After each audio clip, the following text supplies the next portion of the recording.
आपने डोलो की बात की। डोलो पॉपुलर हुआ कोविड के बाद। जो छोटी पैरासीटामोल की छोटी गोली लेते थे वो तो खत्म ही हो गई आज के टाइम पे। आज सारे डॉक्टर डोलो 650 ही रिकमेंड करते हैं। मतलब ये वाकई में इसकी जरूरत थी या ये टोटली एक मार्केटिंग गिमिक था? मैं आई वुड नॉट से marketing gimmick, but I would say कि अगर जैसे एग्जांपल देता हूँ, बॉडी का एग्जांपल देता हूँ। आपको बुखार क्यों होता है, लोगों को पता ही नहीं है।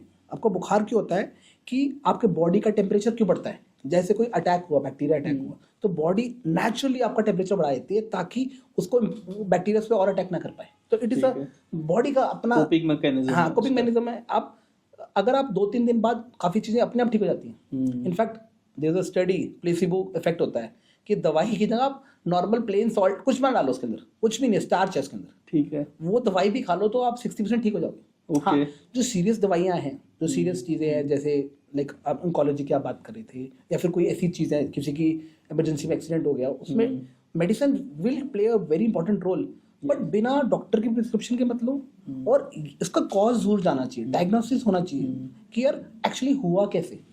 एंड काफ़ी सारी चीज़ें इसलिए क्योंकि स्ट्रेस बढ़ गया है, और जो हमारा लाइफस्टाइल है वो ख़राब है। हम सुबह उठ के, सनलाइट इज बेस्ट मेडिसिन, लोगों को पता नहीं है। हम और कहीं जगह कंटेमिनेशन भी बहुत हो गया, पानी में कंटेमिनेशन है, हवा में कंटेमिनेशन है, तो ये चीज़ें हैं। तो बहुत सारे फैक्टर्स हैं जिसके कारण आप बीमार होते हो।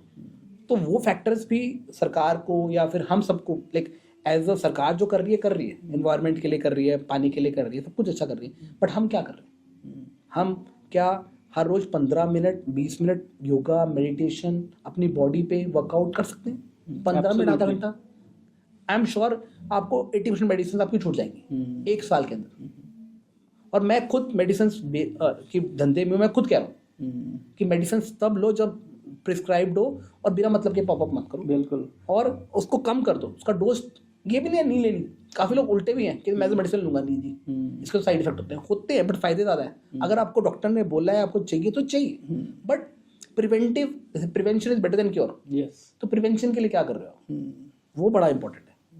एक और चीज़ यहाँ पे डॉक्टर की प्रिस्क्रिप्शन के ऊपर ही, आजकल क्या मैक्सिमम टाइम हम लोग डॉक्टर के पास तो जाते ही नहीं है, केमिस्ट के पास ही जाते हैं। और केमिस्ट हमारे को एंटीबायोटिक्स लिख के देता है, जो यूएस में अगर और बाहर की कंट्रीज में विदाउट प्रिस्क्रिप्शन दे ही नहीं सकता कोई। And it is illegal to sell any or give any like antibiotics to anybody. अच्छा, प्रिस्क्राइब्ड ड्रग का मतलब क्या होता है?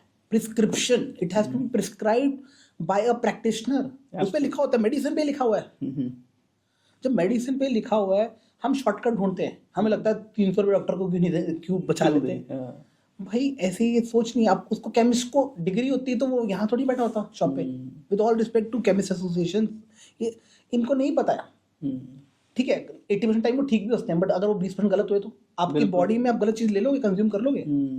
तो आई डोंट सजेस्ट कि आपको बिना डॉक्टर के कोई मेडिसिन लेनी चाहिए। 20% तो क्या है, ये तो 0.001% भी चांस हो गया तो your life is at risk. हाँ, और जैसे आप OTC है, ओवर द काउंटर कुछ मेडिसिन है जिसका साइड इफेक्ट नहीं होता, तो आप वो ले लेते हो। बट आज आपने प्रोटीन भी लेना है, लेट से आप बिना कोच के लोगे। आपकी बॉडी में जो लोग जिम जाते हैं, क्या वो प्रोटीन उसका कोच बताता है? जो उसका प्रोफेशनल है उसे पता है, एब्सोल्युटली, तभी लेना। उसको, उसकी बॉडी का स्ट्रक्चर अलग है। अब मुझे पता है मेरे पास ना कुछ मेडिसिन हैं, उस कैटेगरी में मुझे साइड इफेक्ट है, मेरी बॉडी को साइड इफेक्ट है, तो मुझे अपनी बॉडी का पता है, वो आपके लिए काम कर देगी, मेरे लिए काम नहीं करेगी। तो जरूरी, केमिस्ट को क्या पता है? उसको आपकी हिस्ट्री नहीं पता है, उसे नॉलेज नहीं है, उसको उतना एक्सपीरियंस नहीं है। तो ये जो आप सेल्फ मेडिकेशन भी करते हो, केमिस्ट, ये शॉर्टकट्स हैं। प्लीज, हेल्थ केयर के लिए आप अपनी एजुकेशन पे इतना ध्यान दे रहे हो। हेल्थ केयर बाद में बीमार होने से बेटर ये है कि ढंग से डॉक्टर के पास लो। और हाँ, you are right, overdose of antibiotics India में है, और ये बहुत बड़ा इशू है। बिकॉज एंटीबायोटिक क्या होती है, आपकी एंटीबायोटिक्स वो बैक्टीरिया से फाइट कर रही है। तो उससे क्या होता है कि आपकी बॉडी की ना ज़्यादा लेने से जल्दी रिकवरी आ जाती है उससे, आई एम श्योर। बट ज़्यादा अगर एवरी टाइम आप एंटीबायोटिक लोगे ना, तो आपको अगली बारी हायर डिग्री ऑफ एंटीबायोटिक लेनी पड़ेगी, आपकी बॉडी की इम्यूनिटी कम हो जाएगी। लाइक सेइंग, अगर आप जो लोग स्मोक करते हैं, उसको हायर के लिए, ज़्यादा हाई के लिए उसको हायर कुछ लेना पड़ेगा, सब्सटेंस लेना पड़ेगा, वैसे ही है।